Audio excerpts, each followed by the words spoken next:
안녕하세요. 재즈로프트의 황덕호입니다. 또 늦은 밤입니다. 오늘은 뭐 간략하게 한 두 가지 이야기를 좀 할까 하는데요. 먼저 지난 회 70회에 이 브래드 멜다우의 새 앨범이죠. Finding Gabriel을 설명하면서 이제 더 이상 국내에서 브래드 멜다우를 비롯한 다른 대부분의 재즈 뮤지션들 음반이 국내 소위 제작 음반으로 한글말 해설이 들어가 있는 그런 앨범으로 나오기는 어렵게 됐다라는 그런 말씀을 좀 드렸습니다. 그런 말씀을 드렸더니 좀 의외로 좀 몇몇 분들이 이렇게 댓글로 이야기를 남겨주셨어요. 제가 그때 어느 정도 팔려야 이 국내에서 이런 국내 제작 앨범을 찍을 수 있는지 정확하게 숫자를 말씀드리지 못해서 방송 유튜브로 여러분들께 그 이야기를 전한 다음에 실제로 좀 몇몇 군데를 전화 걸어서 음반사를 통해서 그 수치를 좀 알아냈는데요. 보통 그래도 앨범 발매하고 3개월간 최소한 300장 정도의 음반은 판매가 되어야 찍을 수 있다는 게 요즘 음반사의 기준이라고 하네요. 그런데 결국에는 재즈 음반들 대부분이 3개월에 300장에 팔리지 않기 때문에 거의 다 수입 음반으로 돌아서는 추세다, 이런 이야기들을 접할 수 있었습니다. 그러면 수입 음반으로는 얼마 팔리느냐? 바로 이제 그게 문제인데요. CD가 이미 LP에게 추월을 당했다고 합니다. 판매량이. 그러니까 LP 판매량이 더 이제 많게 된 거죠. 대부분의 사람들이 보통 디지털로 보통 음악을 듣고 스트리밍 서비스나 내려받기로 음악을 듣고 보통 이런 음반, 실제 음반을 보통 피지컬 음반이라고 부르는데, 이런 피지컬 음반들은 이미 CD가 LP보다 덜 팔리는 더 판매량이 낮은 그런 상황이 왔다고 봅니다. 그런 통계가 나왔습니다. 그래서 재즈의 경우 그러면 LP가 얼마나 팔리느냐 정도를 알아봤더니, 소위 명반이라고 하는 음반들요. 예를 들어서 블루노트에서 75주년, 80주년 기념으로 과거의 명반들을 LP로 재발매하고 있는데, 그런 음반들이 한 석 달에 100장 정도 팔린다고 합니다. CD는 그거보다 훨씬 못하고요. 그러니까 당연히 CD를 국내 제작으로 찍을 수 없는 상황에 오게 된 거죠. 사람들이 아무래도 LP는 좀 뭔가 컬렉션 하는 그런 느낌도 있고 해서 그나마 젊은 층들도 LP에 많은 관심을 갖고 이렇게 있는데, 반면에 CD는 이제 다 디지털 시장으로 전환되어 가고 있는 그런 상황입니다. 그러면 이제 나머지는 제일 중요한 이 디지털의 판매량을 확인해야 되는데, 대부분 음반 회사에서 재즈 앨범의 매출 이런 것들을 거의 정확하게 통계치가 잘 안 잡히는지 아니면 다 그 말을 하기를 좀 꺼려했습니다. 그러니까 그만큼 이제 잘 디지털 파일로도 안 팔린다는 거죠. 그러니까 클래식 음반 같은 경우에는 CD나 LP와 같은 기존의 매체가 있고, 그것을 지키려고 하는 수요자들의 그 보수적인 성향이 아주 끈질기게 좀 LP나 CD를 좀 유지시키고 있음에도 불구하고 점점 양이 줄면서 디지털 쪽으로 넘어가고 있는 추세인데, 그 속도가 굉장히 상대적으로 느리다고 합니다. 그런데 재즈의 경우에는 LP나 CD의 판매량이 급속도로 줄어들었으면 그게 디지털 파일로 쪽으로 옮겨가야 되는데 그러지도 않는 그러니까 어떻게 보면 시장이 재즈 이런 레코드 이 음반의 시장이 사라지는 그런 양상을 보인다는 게 일반적인 중론이었죠. 왜 재즈에서는 이런 현상이 벌어질까요? 이 점은 우리가 좀 곰곰이 생각해 봐야 하는 그런 점입니다. 그러니까 어떻게 보면 클래식 음악처럼 굉장히 충성도 강한 팬층이 굉장히 약했다고 할 수 있겠죠. 뭐 해외도 없든지 모르겠지만 국내의 경우에는 재즈 팬들의 충성도가 두터운 층을 이루지 못했다. 뭐 그렇게 말씀드릴 수 있을 것 같고 그러다 보니까 새로 나온 그런 앨범들, CD를 또는 LP를 고수하는 층도 적은 데다가 또 그렇다고 해서 새로운 층이 유입돼서 디지털 파일로 음악을 듣는 경우도 아닌 그런 상황이 온 것 같습니다. 근데 사실 저희가 중요하게 좀 봐야 할 점은 이런 겁니다. 뭐냐면, 마치 뭐, 그럼 CD가 사라지면, 디지털 파일로, 음원으로 또는 스트리밍 서비스로 음악을 들으면 되겠지라고 생각을 하는데, 실제로 과거의 음반의 역사를 살펴보면, 그렇지가 않습니다. 뭐냐 하면, 음악을 주로 당시에 어떤 매체를 통해서 듣느냐에 따라서, 음악을 듣는 종류와 그 시장의 규모가 변화하게 되는 거죠. 그러니까 예를 들어서 이런 겁니다. 맨 처음에 등장한 보편적인, 음반이었던 여러분들이 보통 SP라고 불리는 78회전 음반이 있었죠. 78회전 음반. 아마 제가 여기다가 좀 그 사진 하나를 띄워놨을 텐데 78회전 음반이 있습니다. 당시에 이제 러닝타임 한 면씩 한 면에 한 3, 4분 정도밖에 안 되는 그런 10인치 직경의 보통 음반들이었죠. 이런 음반들이 보급됐을 때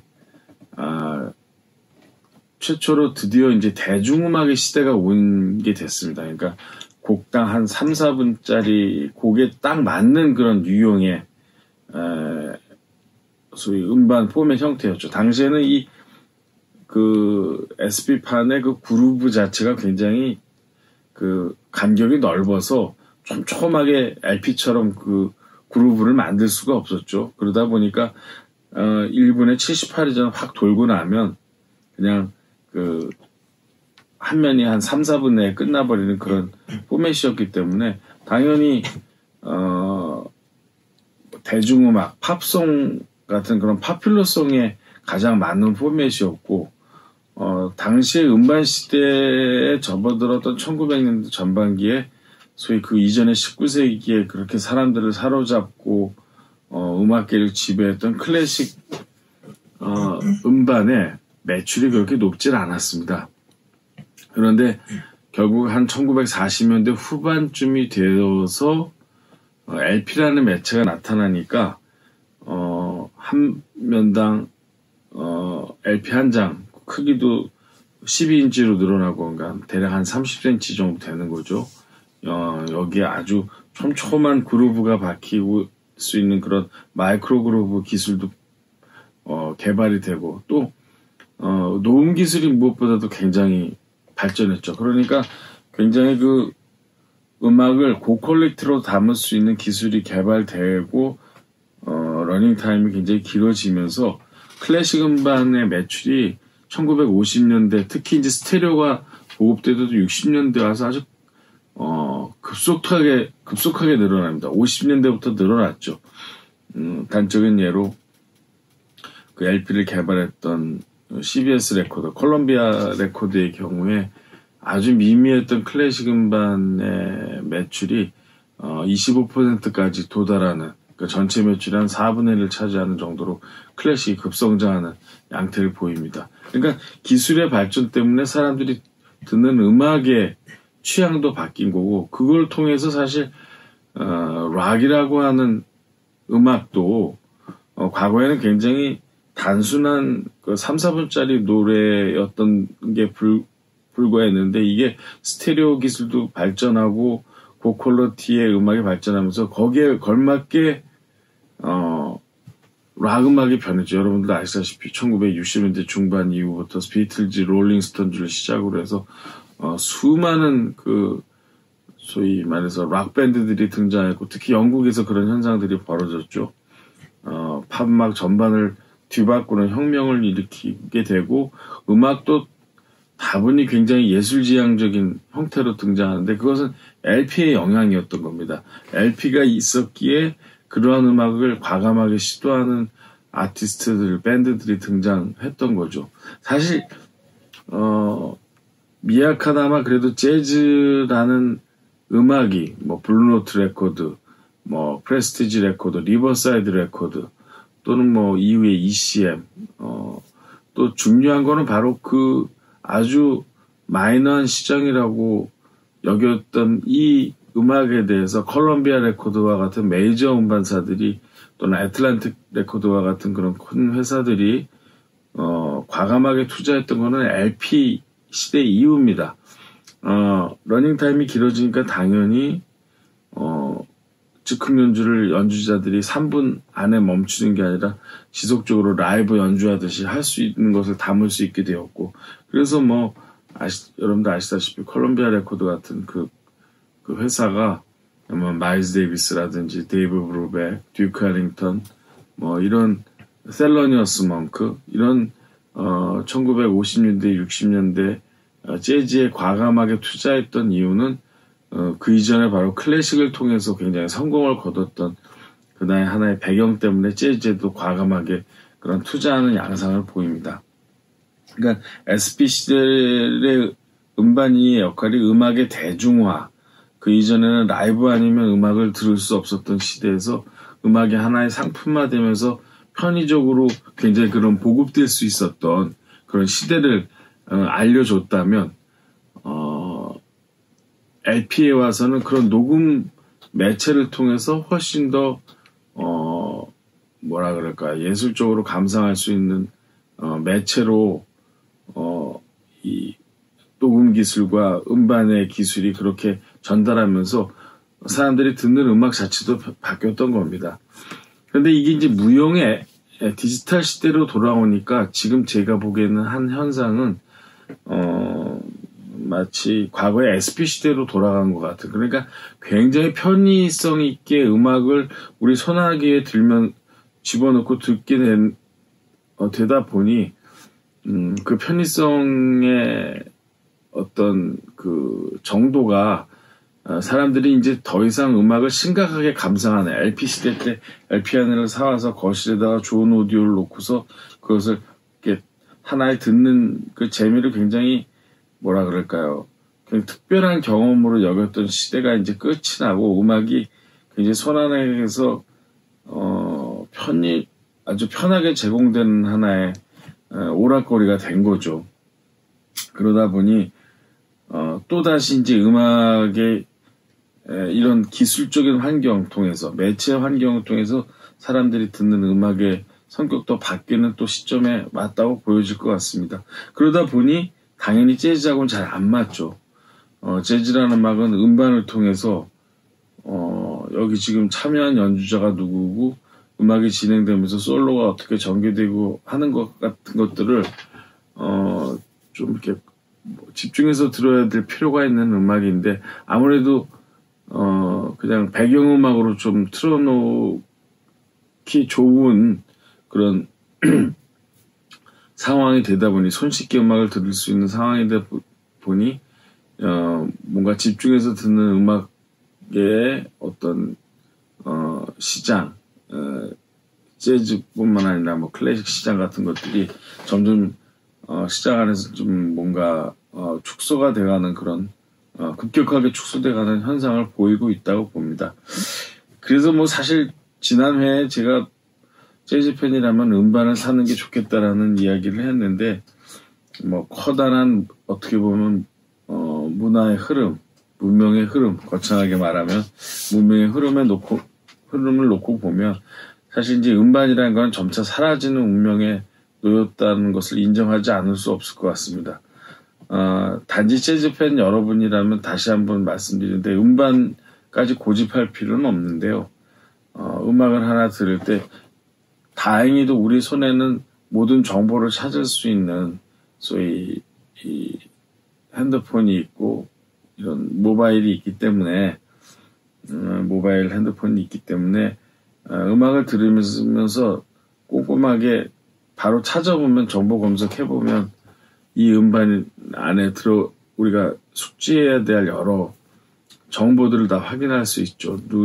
언제 연주됐고 저기 참여한 연주자들이 누구고 그렇게 해야 그 연주의 구성과 흐름을 우리가 파악할 수 있죠. 이런 것들을 좀 확인하시면서 음악을 듣는 습관을 가지시면 재즈가 단순히 여러 종류의 하나의 배경음악 중에 하나가 아니라 뭔가 독특한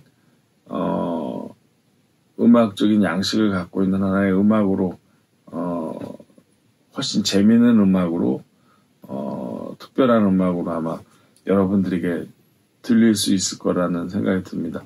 연주 한 명의 어떤 개성을 느끼는 그 솔로를 통해서 개성을 느끼는 그거 굉장히 재즈 감상에서 중요한 부분이죠. 그 부분들을 여러분들이 놓치지 않으시면서 음악을 들었으면 들었으면 하는 그런 바람을 가져옵니다. 오늘 벌써 지금 꽤 긴 시간을 이야기를 했는데 한 가지 더 소식을 짧게 전해드리죠.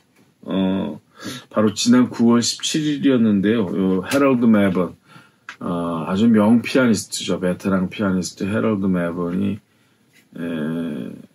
지난 9월 17일 날 83세의 일기로 세상을 떠났다가 오는 소식이 전해졌습니다.